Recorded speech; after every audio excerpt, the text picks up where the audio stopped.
Gubernur NTT, kami persilakan, Dewan Pengarah BPIB, dan Rektor Universitas Katolik Widya Mandira Kupang.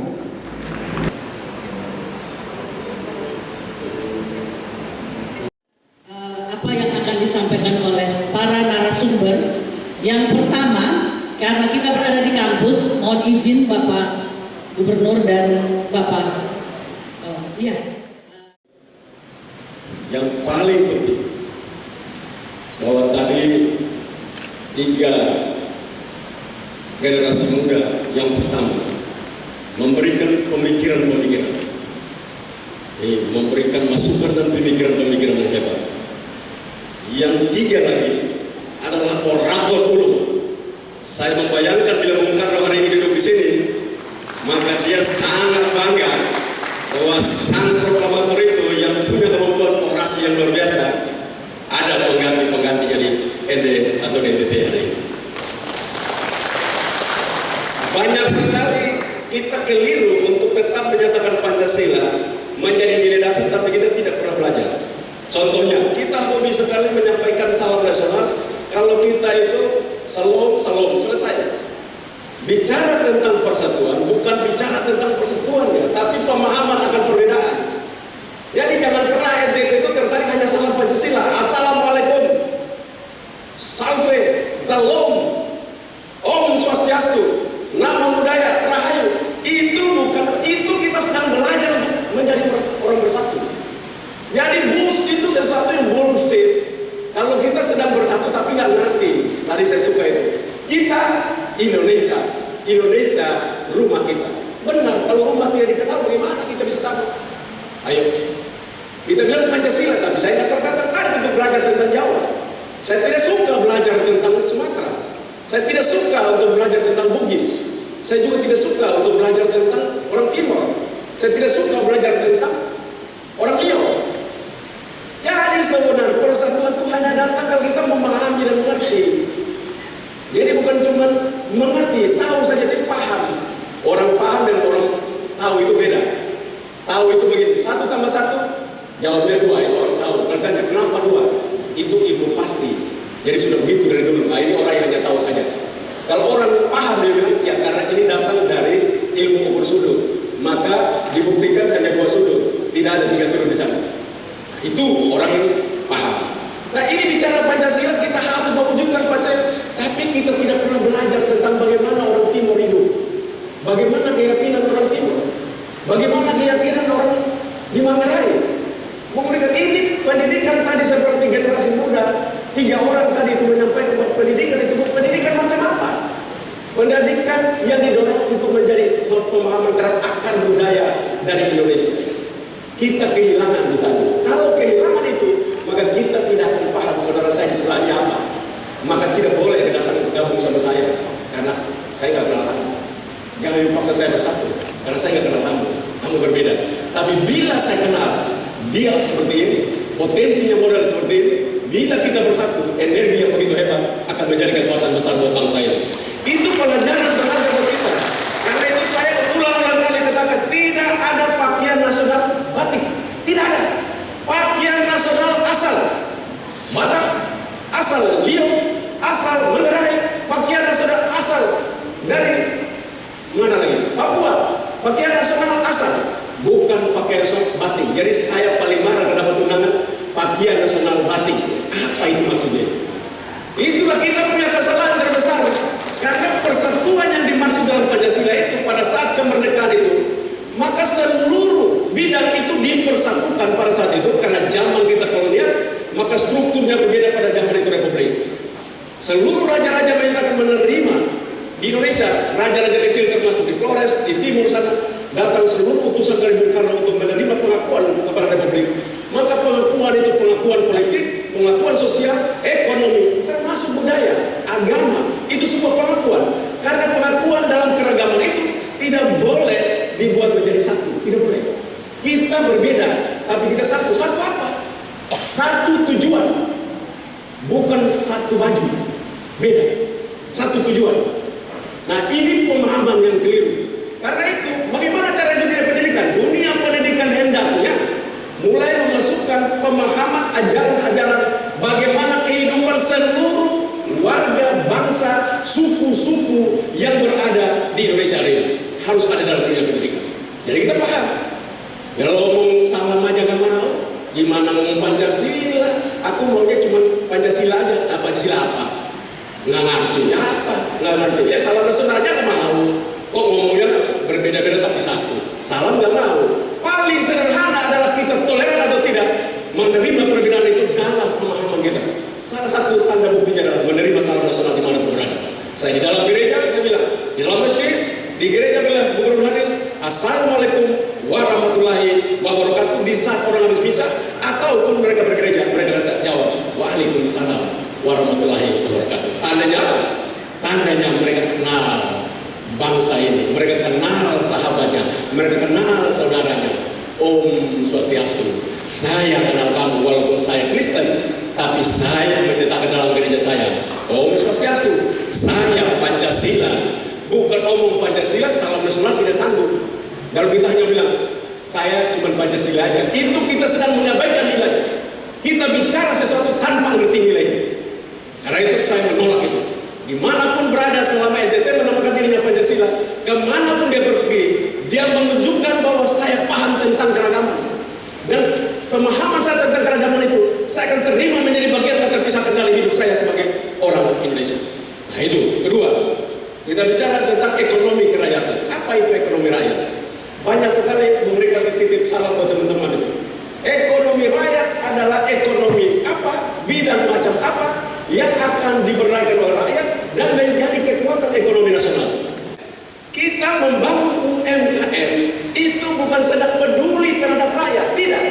Kita sedang menyiapkan fondasi yang bertumbuh daripada rakyat itu sendiri. Kita sedang membangun fondasi ekonomi Indonesia. Kita sedang membangun diri kita sendiri sesuai Bung Karno bilang berdikari dalam bidang ekonomi. Berdikari macam apa? Ubi Lobosi. Ubi Lobosi itu harus punya kekuatan besar, didorong maju dengan UMKM model macam apa?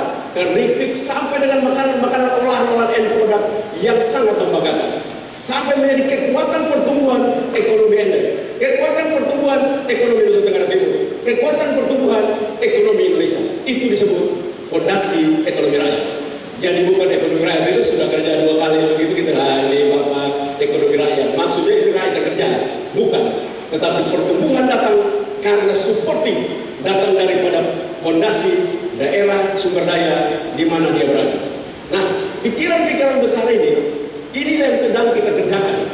Kita tidak bisa hanya untuk duduk diam. Karena itu saya selalu bilang, di sekolah itu memberikan tolong titip, yang jangan sekolahnya belajar tentang banyak hal luar biasa.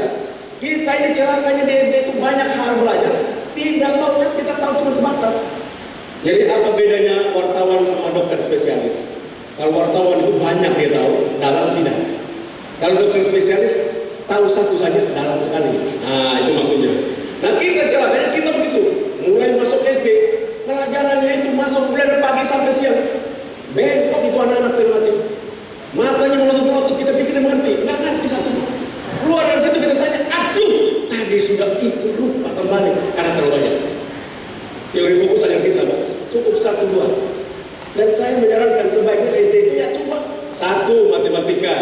Udah pasti karena dengan berhitung logika orang akan cepat. Orang kuliah berhitungnya bagus maka logikanya bagus. 2 bahasa, karena kalau manusia tanpa bahasa bingung. Kalau bingung berdua begitu tanpa nggak bisa. Karena itu bahasa perlu membangun literasi dan itu bagaimana bahasanya dibangun. Kalau bisa bahasa Ende, bahasa Leo di daerah, bahasa Leo, bahasa Indonesia dan bahasa Inggris. Kalau 3 ini, kalau boleh tambah lagi Mandarin kan, manusia paling banyak di dunia salah satu kan, nah tambah lagi. Nah ini sebenarnya kita rubah cara pikir kita. Pendidikan Indonesia itu mulai dirubah. Lalu kita belajar naik kelas di SMP, kita belajar tentang budaya orang Timur, budaya tentang orang Jawa, budaya tentang orang mana lagi Sumatera, orang Batak. Sehingga kita tidak bisa membangun persepsi seperti Bung Rika ngomong berdasarkan budaya kita menilai orang lain. Tidak boleh saya melihat orang Jawa yang seperti seperti bila Solo kalau kita injak kakinya, mohon maaf Bapak, kaki Bapak di atas kaki saya. Kan coba kita ngomong orang timur kita atau orang Ende. Orang Ende itu dia bilang, datang mari Bapak. Kan kalau ngomong orang Solo dia kan, waduh, aku dimarahin ya. Itu karena kita selalu membangun persepsi budaya terhadap budaya orang. Gak bisa. Orang Kupang bilang pemberikan, wah pemberikan ini bajingan betul. Marah kalau pemberikan orang Jawa. Apa maksud Anda itu? Kita bingung juga orang Kupang. Kenapa saya bilang dia bajingan, dia marah saya ya? Kamu jangan sembarang. Kalau saya bukan orang bajingan. Loh, bajingan betul. Sementara orang Kupang kalau dibilang bajingan, memang beda tuh. Iya tuh. Inilah yang sama kita di dalam sistem pendidikan kita. Kita harus diajarkan untuk memahami budaya orang, sehingga kita tidak dengan mudah melakukan justifikasi berdasarkan persepsi budaya kita. Ini penting di dalam membangun kebangsaan kita. Karena itu saya pikir momentum yang begini luar biasa, yang baik seperti ini, harus kita melakukan restruktur kembali sistem pendidikan kita. Sudah mulai dengan kampus Merdeka Belajar, lalu kampus Merdeka, lalu udah bagus. Tapi lebih bagus kalau kita Merdeka atur saja kopinya di situ. Kau cocok pakai apa itu atur sudah di sana. Kami nasional ikut-ikut saja. Nah itu lebih bagus. Jadi kita mulai di Ende tidak boleh ada. Mulai belajar tentang bahasa Leo. Apa bahasa apa lagi? Jadi jangan bahasanya hilang. Manusia Leo-nya ada, bahasa nggak bisa. Bapak dari mana? Bapak dari Leo. Mama dari Jawa. Bahasa Leo bisa? Bisa. Bisa. Hanya Bapak. Nah, ini kan kita sedang menghapus.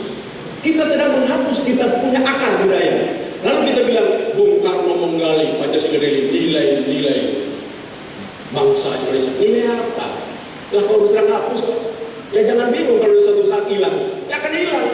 Yang sisanya adalah kita tidak mengerti akar budaya kita. Karena kita sedang menghilangkannya sendiri. Terima kasih. Bapak Ibu dan anak-anak, adik-adik mahasiswa dan siswa yang saya kasih, dalam 10 menit saya harus mengapresiasi pertama semangat dan pemahaman serta apresiasi dari generasi muda untuk Pancasila, untuk Soekarno yang sudah menggelorakan pertama-tama nilai-nilai Pancasila itu dari ini. Kedua, saya mau menyampaikan makalah saya berjudul Revitalisasi dan Pembumian Nilai-nilai Pancasila dengan menyimak ide tajdid atau pembaruan Islam dan isu khilafah dalam surat-surat Islam dari ini. Supaya diketahui, makalah ini sudah saya berikan, sebarkan, semua bisa baca sendiri. Saya akan memberikan intinya saja. Hal pertama yang perlu kita ketahui semua warga NTT atau warga Ende, bahwa Bung Karno berada di Ende selama 4 tahun 9 bulan 4 hari. Sejak tiba 14 Januari 1934 sampai kembali 18 Oktober 1938. Itu paling lama. Berada di Bengkulu hanya 3 tahun 9 bulan 3 hari. Di Sukamiskin tidak sampai beberapa bulan, tidak setahun. Tapi 4 tahun 9 bulan 4 hari itu adalah masa yang panjang. Kalau zaman sekarang dia bisa mengambil S1 sarjana. Tapi waktu itu dalam perjumpaannya dengan masyarakat Ende, itu orang-orang sederhana, kota, darham, ribu pemasak, petani, nelayan, dengan beberapa pastor misionaris SPD, Dr. John Poma SPD, Pater Hoiting SPD, berdiskusi, menulis, bersandiwara, memainkan sandiwara tonil-tonil di Gedung Immaculata. Dan saya mau katakan bahwa saya bersama tim 9 dari NTT, dari Udana, dari Unwira, dari Stefan Delbero, dari Udayana, tim 9 bersama BPIP membuat kajian semacam kajian hermeneutik, kritik teks, apa yang sudah ditulis oleh Bung Karno selama dia. Soekarno menghasilkan karya besar sebagai seorang sebenarnya filsuf, pemikir, seniman. Dia menulis 12 surat Islam dari ND. Dia menulis 12 tonil sandiwara, antara lain Rendo, Rahasia Kelimutu, Julagubi, di mana dia mempertontonkan, memperlihatkan ide-ide perjuangan revolusi dan ide-ide perjuangan kemerdekaan dengan bermain sandiwara. Dia juga menulis, melukis beberapa lukisan yang indah, dan semua itu proses terjadi dalam 4 tahun 9 bulan 4 hari, dan semua itu dikristalisasi kemudian dalam ide yang dia pidatokan pada 1 Juni di Jakarta di depan BPUPK, dan kemudian Pancasila yang dia konsepkan dari sini dibawa di sana dengan masukan diskusi dari tim 9 dari Badan BPUPKI dan PPK, ya, Panitia Persiapan Kemerdekaan Indonesia. Jadilah kita memiliki Pancasila seperti sekarang. Itu kerja Bung Karno, didukung oleh orang-orang kecil dari ND, oleh tokoh-tokoh masyarakat adat, beberapa tokoh muslim di ND, beberapa misionaris Katolik. Yang kedua, apa inti dari surat-surat Islam di ND? Dan sebenarnya juga diungkapkan dalam tonil-tonilnya. Intinya bahwa pada tahun 1934, tapi di surat ditulis 1936, bahwa Soekarno sebenarnya sudah berbicara tentang tajdid, pembaharuan Islam. Pertama dia memulai dengan pembaharuan dirinya sendiri, bahwa seorang Islam, seorang Muslim kalau mau membuat pembaharuan dalam agamanya harus mulai membaharui dirinya sendiri. Maka dia meminta dari gurunya, temannya Ahmad Hasan di Bandung, ketua Persis waktu itu, mengirim begitu banyak buku. Bagaimana membuat sholat, bagaimana tentang sayyid, bagaimana tentang pemerintahan. Dikirim itu dan dibaca. Dan menarik, intinya bahwa sejak tahun itu Bung Karno sudah mempunyai pendapat yang dia baca timba dari pemikiran-pemikiran Kemal Pasha Atatürk, yang adalah pembaru Turki modern. Supaya kita ketahui dalam sejarah keislaman, sejarah dunia, bahwa khilafah atau sistem pemerintahan yang bernama khilafah, di mana sistem pemerintahan Islam dengan undang-undangnya syariah, dengan hadits, dengan ijma, dengan qiyas, itu diberlakukan pada zaman khalif-khalif setelah Muhammad meninggal. 632 ada Abu Bakar, Umar, Utsman, Ali. Dan dalam proses suksesi, khalafah artinya menggantikan suksesor, dan pengganti-pengganti itu supaya diketahui bahwa mereka saling membunuh. Utsman dibunuh, Ali dibunuh, dalam perebutan siapa yang paling berhak untuk menjadi khalif pengganti Nabi Muhammad. Dan sistem kekhilafatan itu ada di Umayyah, ada di Fatimiyah di Kairo, ada di Spanyol di Cordoba, ada di Granada, dan yang terakhir di Utsmaniyah di Turki, Istanbul. Sampai pada tahun 1924-25 masa kevakuman, khalifah tidak ada. Kemal Pasha Atatürk tampil dan dia mengatakan khalifah tidak dibutuhkan di Turki. Mengapa?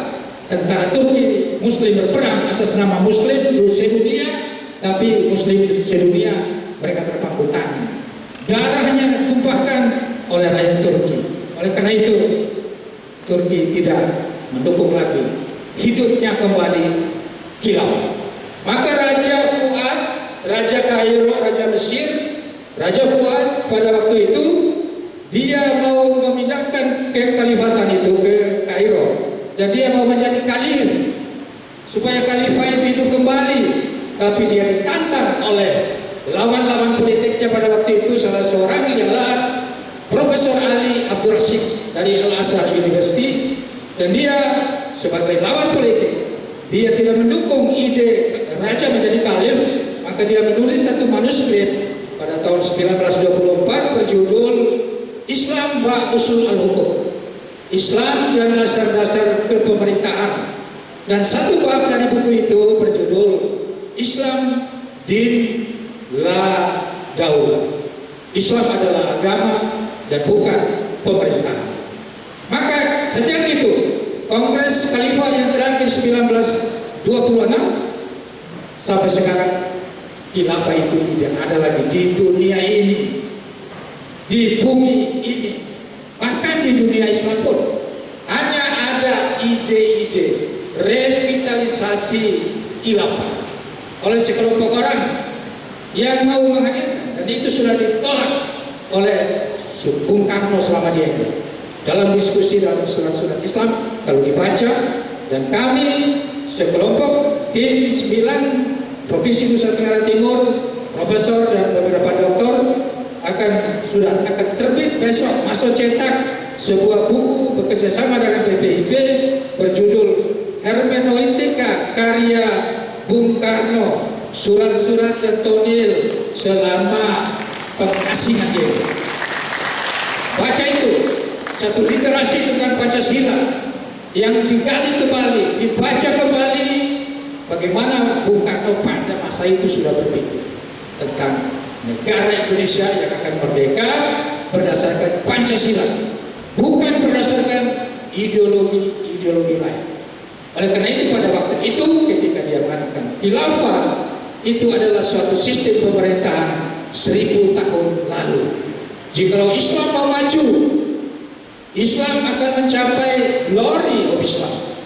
Harus lihat ke depan, memandang 1000 tahun ke depan, dan sistem pemerintahan yang bukan berdasarkan khilafah, tapi berdasarkan satu sistem yang akan diwujudkan ketika Indonesia merdeka.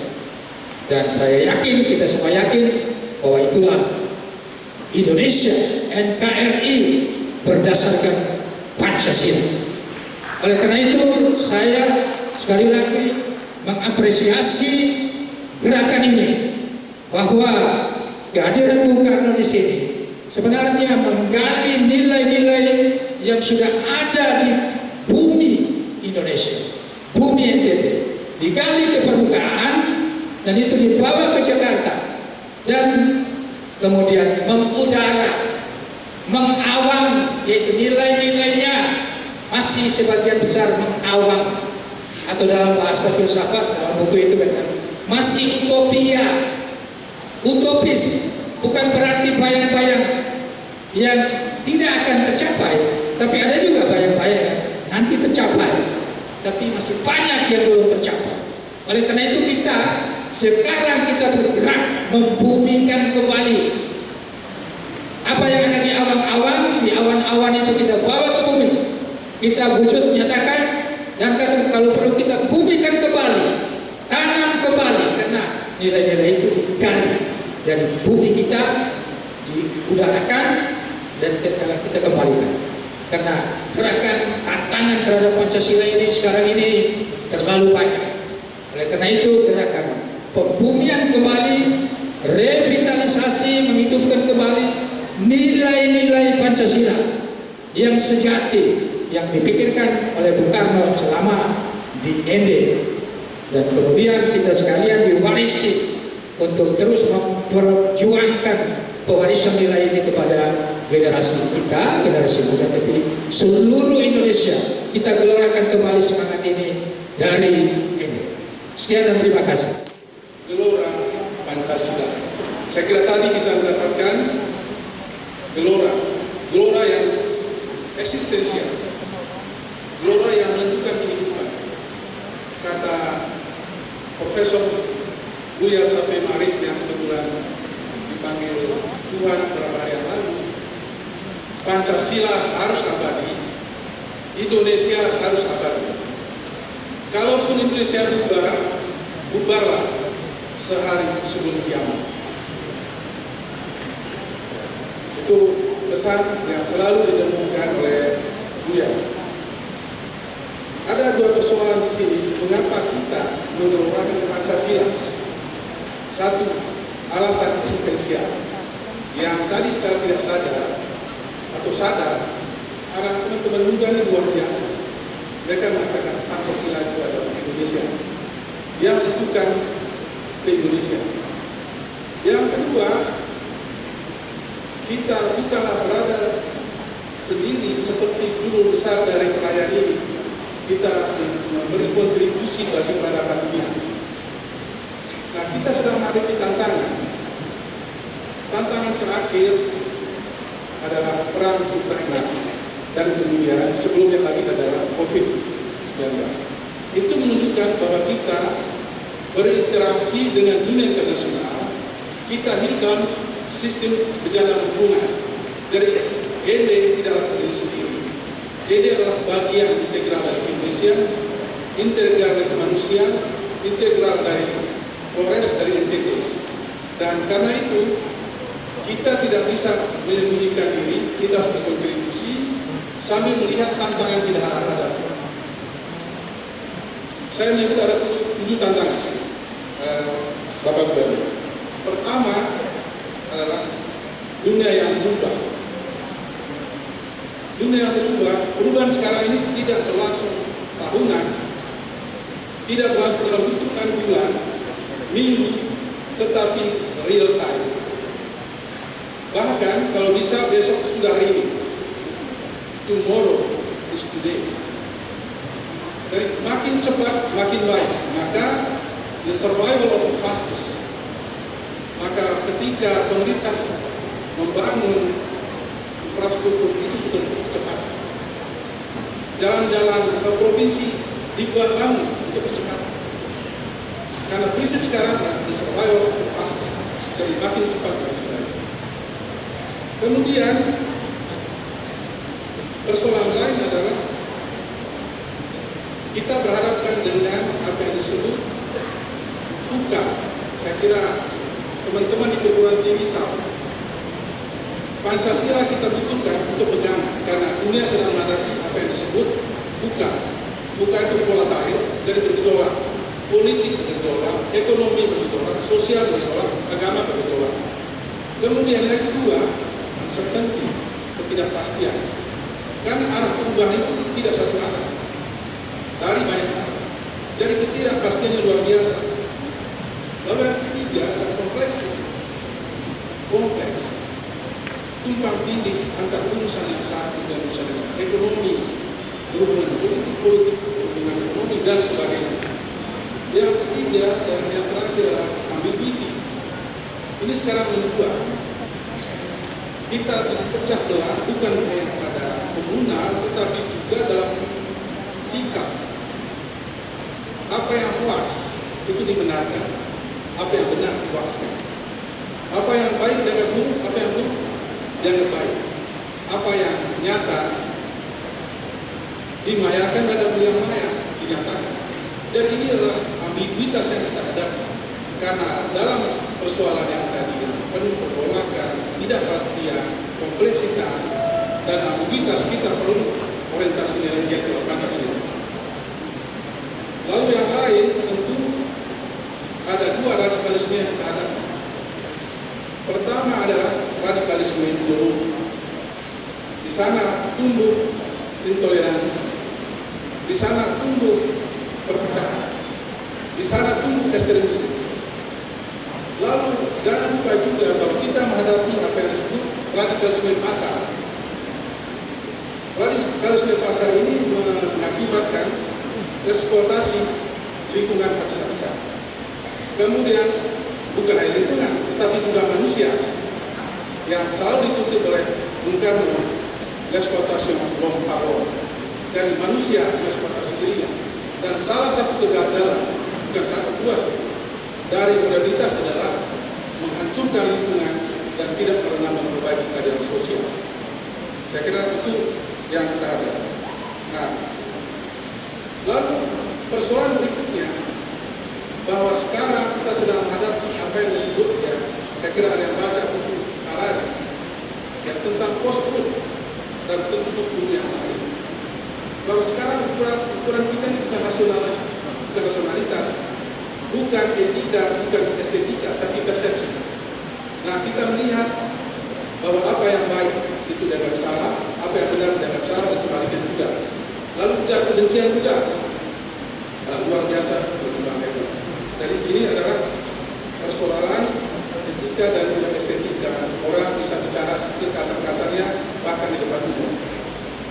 Lalu pertanyaan berikutnya, saya mengajar waktu ya Bu Ana. Pertama, apa yang sudah lakukan? Pertama adalah ucapan. Pancasila harus dinarasi, karena kalau tidak kita tenggelam. Kegaduhan harus dilawan dengan voice. Sekarang gaduh sekali. Maka perlu kita menyampaikan. Segala ilustrasi di Amerika selalu para pejabatnya mulai dari presiden sampai ke camat selalu bicara bahwa kita ini adalah negara demokrasi. Kita ini adalah negara yang menjunjung tinggi hak asasi. Kita adalah negara yang memperjuangkan kemerdekaan. Jadi ini diucapkan terus-menerus. Dan ucapan ini kalau berusia 100 tahun maka dianggap doa. Kalau ribuan tahun maka dianggap doa. Kalau 100 tahun maka, kalau ribuan tahun doa. Doa 2000 tahun lalu dan doa sekarang itu tidak berbeda. Jadi Pancasila harus ditemukan ibaratnya mantra atau doa. Karena Indonesia harus didoakan terus-menerus, harus dimantarakan terus-menerus. Lalu ada yang diucapkan, tetapi juga ada yang tidak diucapkan. Yaitulah keteladanan. Mawar tidak pernah mencitrakan keharumannya, tetapi keharuman yang kita rasakan. Jadi keteladanan itu mengharumkan.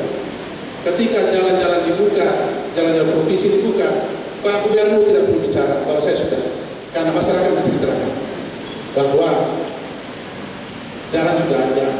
Karena dia harum sendiri, dia berceritakan sendiri. Ibarat mawar, dia tidak pernah mengobrol bahwa saya ini harum, tetap kita merasakan harum. Lalu tentu ini terakhir adalah pendekatan. Selain regulasi, saya kira perlu harus sesuai dengan nilai-nilai Pancasila. Karena itu BPIP selalu mereview, memberi masukan bahwa ada perda yang bertentangan dengan Pancasila. Nah ini dari pendekatan strukturalnya, selain dari ucapan, pernyataan, kita evaluasi, tetapi juga regulasi. Apakah sesuai dengan Pancasila. Lalu tentu saja karena ini pekerjaan besar, maka perlu koordinasi, sinkronisasi dengan lembaga-lembaga lain, seluruh pemerintah, seluruh departemen, seluruh warga masyarakat harus dilakukan karena ini adalah pekerjaan besar.